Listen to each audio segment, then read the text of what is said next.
دفعہ ایئرپورٹ پہ خاتون نے پوچھا کہ بھئی ہمارے شوہر جو ہیں وہ ایک سال کے لیے ملک سے باہر رہتے ہیں، تو ہمارے لیے یہ تو نیچرل ہے نا، وہ کہتے ہیں ہمیں پھر برائی کے خیالات آنا شروع ہوتے ہیں. تو انہوں نے کچھ سوال پوچھے، وہ حیا کے خلاف ہیں، میں اس کو نہیں یہاں ڈسکس کر سکتا. میں نے ان سے کہا میاں کے علاوہ آپ کے پاس کوئی راستہ نہیں ہے اپنی خواہش پوری کرنے کا. تو وہ کہنے لگے پھر ہم کیا کریں، میاں بھی مجبور ہے. وہ کہہ رہے میں کیسے، اور اپنے ساتھ رکھ نہیں سکتا میاں، کیونکہ جو ہے وہ اس کے پاس اتنی تنخواہ نہیں ہے کہ بیوی کو رکھ سکے. تو چند کیس ایسے ہوتے ہیں. اصولی طور پر تو میاں کو چاہیے اللہ پہ توکل کرے، غریب بھی ہے نا اپنے ساتھ اپنی بیوی کو رکھے. کوئی بات نہیں، میاں بیوی دونوں روکھی سوکھی مل کے کھا لیں گے، کم پہ گزارا کر لیں گے. جو بیویوں کو چھوڑ کے ایک سال دو سال کے لیے باہر جاتے ہیں، یہ شریعت میں بالکل پسندیدہ نہیں ہے. اللہ نے بیوی کو صاحبہ کہا ہے، ساتھ رہنے والی. مجھے وزیر آباد میں 1 مہینہ رہنا تھا، یہ بات ہوگی 2006 یا 2007 کی. انہوں نے کہا کہ 1 مہینہ آپ نے یہاں اسٹے کرنا ہے. بیانات کے سلسلے میں نا مسجد 1 مہینے کے لیے میرے حوالے کی تھی. تو میں نے کہا بھائی میں تو بیگم کے بغیر 1 مہینہ نہیں رہ سکتا، بچے بھی تھے میرے. تو میں نے کہا 1 مہینہ میں نہیں رہ سکتا، مجھے بیگم بچے چاہیے، ان کا بھی ٹکٹ دو تو میں یہاں رہوں گا ورنہ نہیں رہوں گا. تو انہوں نے پھر بیگم بچوں کا بھی ٹکٹ دیا. وہ گھر والوں کے ساتھ رہ لیتے ہیں آدمی تمیز سے، ورنہ بیگم کے بغیر ہمارے لیے تو بڑا مشکل ہے اتنا لمبا عرصہ رہنا. مجبوری میں رہنا پڑتا ہے تو ایک الگ بات ہے، لیکن ہے مشکل کام. چاہے کتنے بھی آدمی کے میاں بیوی میں جھگڑے ہو نا، نہیں رہ سکتا بھائی. تو 1 سال کے لیے پتہ نہیں کیسے رہ لیتے ہیں لوگ بیگم کے بغیر. ٹھیک ہے ان کی مجبوری ہوتی ہے، میں مانتا ہوں، لیکن اس میں کوشش کرو اللہ پہ توکل کرو. بیگم روکھی سوکھی کھا لیں گے، لیکن اللہ میاں نے بیگم کو صاحبہ کہا ہے قرآن میں. صاحبہ کا مطلب ساتھ رہنے والی. صاحبہ کا کیا مطلب ہے؟ ساتھ رہنے والی. تو اس کا مطلب جب شادی ہو گئی تو وہ پھول ترو کی طرح تمہارے ساتھ چپک گئی ہے. پھول ترو کی طرح اس لیے کہہ رہا ہوں کہ لوگ پسند نہیں کرتے، لیکن اللہ نے اس کو آپ کے ساتھ کیا کر دیا ہے، چپکا. اب جہاں جاؤ گے بیگم صاحبہ ساتھ ہوں گی. آپ شارٹ ٹائم کے لیے جانے کا الگ بات ہے، لانگ ٹائم کے لیے جانا ہے تو بیگم آپ کے ساتھ اللہ نے بولو چپکا دیے. وہ خود بھی گناہ سے بچے گی، تم بھی گناہ سے بچو گے. تو اس لیے یہ طریقہ ٹھیک نہیں ہے سال کے لیے میاں بیوی کا دور رہنا. اور پھر خواتین بھی پریشان ہوتی ہیں. تو گناہ کسی کے لیے بھی حلال نہیں ہے. میں نے اس خاتون سے کہا کہ 1 سال آپ کا شوہر باہر ہے، کیا اس کے لیے حلال ہے گناہ کرنا وہاں پہ؟ جب اس کے لیے حلال نہیں ہے تو آپ کے لیے بھی حلال نہیں. تو اللہ میاں نے صرف یہی رکھا ہے کہ ایک دوسرے کی خواہش پوری کر سکتے ہیں میاں بیوی، اس کے علاوہ ان کے پاس کوئی آپشن نہیں ہے. تو اب پھر بھی نہیں آ رہا میاں، تو میں نے ان خاتون کو یہ کہا کہ اپنے آپ کو بزی رکھیں. آپ کیا رکھیں بھائی؟ کوئی پازیٹیو ایکٹیویٹیز میں اپنے آپ کو کھپا دیں. ایسی موویز تو ویسے بھی ٹھیک نہیں ہے دیکھنا، خاص طور پہ فحش موویز دیکھنا اور ٹک ٹاک پہ صبح و شام بے حیائی.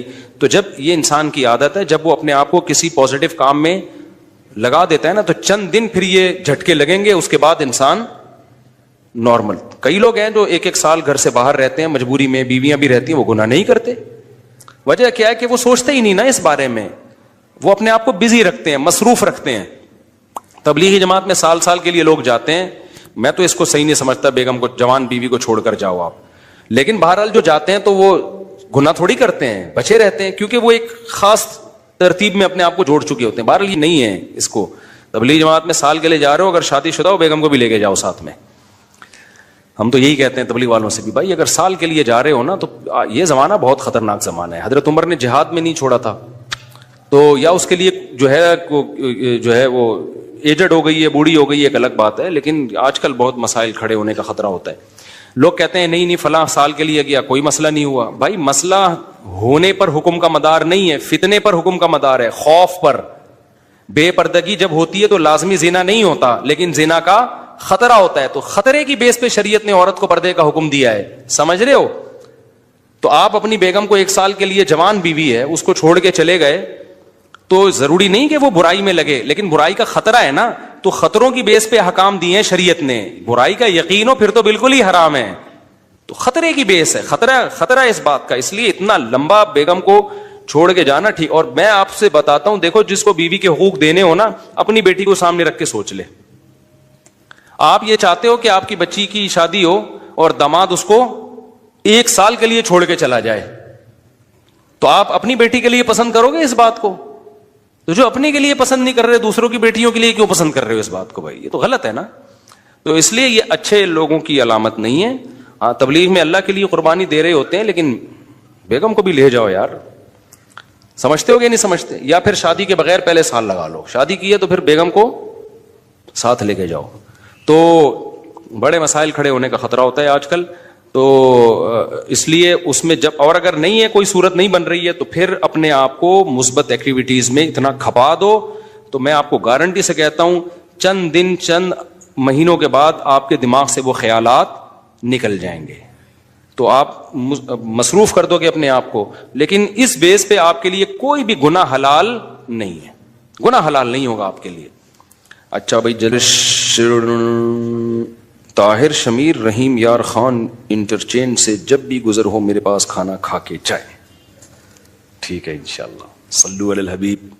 چلیں کبھی گزریں گے تو. لیکن وہی ہے, کسی سے ملاقات نہیں کروانی, سیدھا کھانا رکھ دینا ہے, اصرار نہیں کرنا. ہماری مرضی, کھانا کھائیں نہیں کھائیں, نکل لیے پھر ٹھیک ہے. ایسی دعوت ہمیں بہت اچھی لگتی ہے. دیکھو مجھے وہ مہمان اچھا لگتا ہے جو بے تکلف ہو. آپ سمجھتے ہو نا میری اس پوری تقریر سے کہ میں لوگوں سے ملنا نہیں چاہتا, ایسا نہیں ہے. بے تکلف آدمی مجھے پسند ہے. میرے پاس 3 دن بھی لوگ ٹھہر کے جاتے ہیں جو میرے رشتے دار نہیں ہیں, لیکن یہ وہ لوگ ہیں. کیسے لوگ ہیں؟ ابھی پشاور سے میرے پرانے دوست آئے ملنے کے لیے. آئے, میں نے کہا السلام علیکم, کیا حال ہے, سب سیٹ چل رہا ہے, الحمدللہ. اس کے بعد پتہ نہیں میں بھول گیا, وہ خود ہی جا کے کھانا کھا رہے ہیں. میں تو مصروف آدمی ہوں بھائی, خود ہی کھانا کھا رہے ہیں, لیکن برا نہیں محسوس کر رہے. پھر جب مجھے ٹائم ملتا ان کو بلا لیتا, آ جاؤ یار بیٹھتے ہیں, جا بھائی چائے بنا کے لاؤ, بھائی ان کو بھی پلاؤ مجھے بھی پلاؤ. پھر کھانے کے ٹائم پہ مجھے یاد آیا, ارے وہ آئے ہوئے ہیں. میں نے کہا آپ بھی آ جاؤ کھانا کھا لو. انہوں نے کھانا کھا لیا, صحیح ہے نا.